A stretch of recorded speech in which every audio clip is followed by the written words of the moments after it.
तो जो आज की मैं वीडियो लेकर आ रहा हूँ आप लोगों के लिए वो है कि क्या हमें रेनॉ की काइगर को मौका देना चाहिए या नहीं देना चाहिए। देखो सिंपल सी बात है, रेनॉ काइगर की जब मैं बात करता हूँ तो ये इंडिया की one of the most underrated cars में आती है और ये बात से आप लोग भी एग्री करते ही हैं, ये बिल्कुल आती है। यार देखो, बहुत सारी गाड़ी ऐसी हमारे हिंदुस्तान की मार्केट में आई थी जो कुछ टाइम रही, फिर चली गई। बाद में हमें लगा कि यार वो कितनी अच्छी गाड़ी थी, वो चली गई, हमें कितना बुरा लग रहा है, राइट।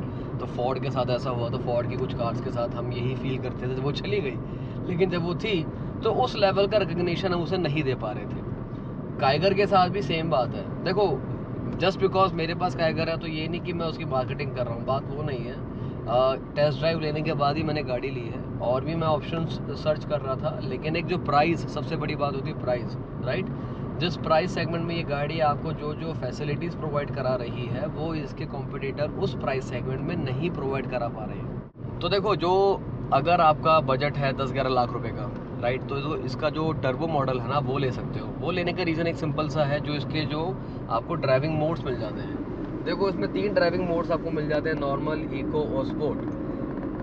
बेस्ट पार्ट ये है इन ड्राइव मोड्स की, ये सिर्फ दिखाने के लिए या केवल खेलने के लिए यहाँ पे दिए नहीं गए हैं, ये एक्चुअल में काम करते हैं और आपकी गाड़ी में वो वाला पावर लेकर आते हैं जो मोड आप सेलेक्ट करते हो। मैंने ऑटोमेटिक छोड़ के मैनुअल इसलिए ली थी क्योंकि मैनुअल से थोड़ी एवरेज अच्छी निकल आती है और इस समय मेरी गाड़ी 20.3 की एवरेज दे रही है और जिस तरह से मेरी ड्राइव है, I guess max to max मैं 21 तक खींच सकता हूँ इसको। और मोर देन इनफ, एक एसयूवी आपको 20 प्लस की एवरेज दे रही है तो आपको और क्या चाहिए, राइट। ये कोई हाइब्रिड मॉडल नहीं है और ये सीएनजी वाला कोई मॉडल नहीं है, सिंपल पेट्रोल है, बस टर्बो वेरिएंट है।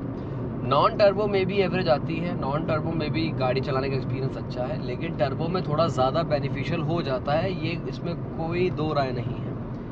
बट अगर आप ये बोलोगे कि क्या हमें काइगर को मौका देना चाहिए या नहीं देना चाहिए, देखो बिल्कुल देना चाहिए, क्योंकि गाड़ी दिखने में बड़ी फ्यूचरिस्टिक सी है, राइट, अपीलिंग है, सुंदर है, आगे पीछे दोनों तरफ से आप देखोगे तो काफ़ी अच्छी लगती है। कॉम्पैक्ट कार है, ज़्यादा स्पेस लेती नहीं है, फिर भी आपको एसयूवी वाला प्रॉपर फील करवाती है और ये एसयूवी की कैटेगरी में ही आ जाती है। इसका जो टेल लाइट है, काफ़ी सारे आजकल नई गाड़ी आ रही है वो तो उसके टेल लाइट को कॉपी कर रही है, राइट।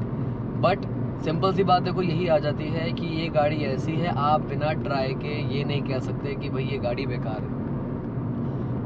रेनॉ को पता है इंडिया को क्या चाहिए, वो उस हिसाब से इस गाड़ी को बनाता है। स्पेस मैनेजमेंट की बात हो, पावर की बात हो, फ्यूल एफिशिएंसी की बात हो, या फिर अंदर की जो फैसिलिटीज़, जो एक्सेसरीज आपको प्रोवाइड कराती है कंपनी, उसकी बात हो। बजट बहुत इंपॉर्टेंट एक बात है, तो बजट को आपने ध्यान में रखना है। बजट को ध्यान में रखते हुए ये गाड़ी जो आपको चीज़ें ऑफर कर रही है उस रिगार्ड में एक बहुत अंडररेटेड है। थोड़ा सा अगर इसका आधा 50,000 या 1 लाख के करीब अगर रेट बढ़ा होता ना तो उसमें कुछ ना हैरानी नहीं होती, क्योंकि गाड़ी इतना कुछ ऑफर कर रही है, ठीक है।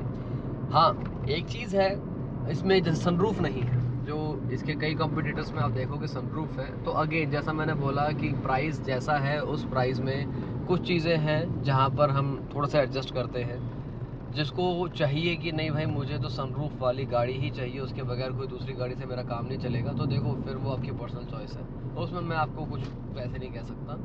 बट अगर सिर्फ काइगर की मैं बात करूँगा तो काइगर अंडररेटेड है मेरे ओपिनियन में, बहुत कम बिकती है, ज़्यादा बिकनी चाहिए थी, क्योंकि गाड़ी चलाने का जो मज़ा है, जो एक्सपीरियंस है, ट्रस्ट मी किसी और गाड़ी में नहीं आता इस सेगमेंट में, इस प्राइस सेगमेंट में। बहुत इंपॉर्टेंट बात, मैं बार बार प्राइस बात बोल रहा हूँ क्योंकि हम इसको दूसरी गाड़ी से कंपेयर डायरेक्टली कर लेंगे जो इससे महंगी है, फिर हम बोलेंगे काइगर में वो फैसिलिटीज़ नहीं है, तो वो अनफेयर हो जाएगा, राइट। तो जो आज की वीडियो थी वो इसी पॉइंट पे थी कि काइगर अंडररेटेड है या नहीं है, हमें इसे मौका देना चाहिए या नहीं देना चाहिए। तो देखो अंडररेटेड है, मौका देना चाहिए, राइट। बाकी आपकी क्या राय है काइगर को लेके, आप क्या सोचते हैं, क्या ये अंडररेटेड है या नहीं है, क्या इसको वाकई में मौका मिलना चाहिए या नहीं मिलना चाहिए, जो भी आपके इनपुट है आप मुझे कमेंट सेक्शन में लिख के ज़रूर बताना। तो मिलता हूँ अगली वीडियो में, तब तक अपनी गाड़ी को स्मार्टली, सेफली और कंफर्टेबली ड्राइव करें, चेहरे पर स्माइल रखें। Bye bye.